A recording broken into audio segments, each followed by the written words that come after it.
आमचा जो अर्ज आहे तो निवडणूक निर्णय अधिकाऱ्यांनी तो बाद केलेला आहे, रिजेक्ट केलेला आहे आणि त्याची जो रिझन दिलेलं आहे की मी सध्या पोस्टवर आहे आणि ऑफिस ऑफ प्रॉफिट याचा जो कॉलम आहे माझ्यासाठी लागू होतो, परंतु माझं म्हणणं आहे की त्यांना मी रिटर्न सबमिशन दिलेलं आहे की मागील 4.5 वर्षापासून आम्ही कोणताही पदावर नाही। आमचा VLSचा जो मॅटर आहे तो चालू आहे, हायकोर्टात अंतिम टप्प्यात आहे। कालसुद्धा सुनावणी होता, 2 तास सुनावणी झाली। आता पुढची सुनावणी सोमवारी आहे, 10 मिनिटाच्या सुनावणीनंतर कोर्ट निर्णय देणार आहे। ही पहिली गोष्ट झाली। दुसरी गोष्ट आहे ऑफिस ऑफ प्रॉफिट म्हणजे तुम्ही काही पदावर आहे का?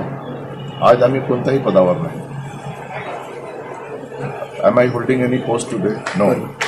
काही सॅलरी नाही, काही गाडी नाही, काही शासकीय निवासस्थान नाही। तर याचा अर्थ आहे की मी अधिकाऱ्यांनी फक्त टेक्निकल मॅटर कन्सिडर केलेला आहे, त्यांनी सर्कमस्टान्सेस कन्सिडर केलेले नाही आणि हा जो निर्णय आहे निवडणूक निर्णय अधिकाऱ्याचा चुकीचा आहे, तो इलिगल आहे आणि त्याच्या विरोधात आम्ही हायकोर्टात जाणार आहोत। वंचित बहुजन आघाडीच्या माझ्यावर कोण विश्वास होता आणि म्हणून दुसरे काही कॅन्डिडेट दिले गेले नाही आणि वंचित बहुजन आघाडी एक प्रिन्सिपल्ड पार्टी आहे आणि काही जोडतोड हे ते करत नाही। यांचं नाही झालं तर त्यांना घ्या, त्यांचं नाही झालं तर यांना घ्या।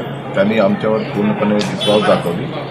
तुमच्या झालं तर तुम्ही लढा, नाही झालं तर आम्ही दुसऱ्या माणसाला देणार नाही। ही ठाम भूमिका होती डॉक्टर बाळासाहेब आंबेडकर। दुसरी गोष्ट जी आहे तो रिजेक्शन जो आहे तो इलिगल आहे आणि आम्ही जे रिटर्न सबमिशन दिली, रिटर्न सबमिशन झाल्यानंतर रिसीव्ह केल्यानंतर त्याच्यानंतर त्यांनी आपले ऑर्डर पास करायचं होतं।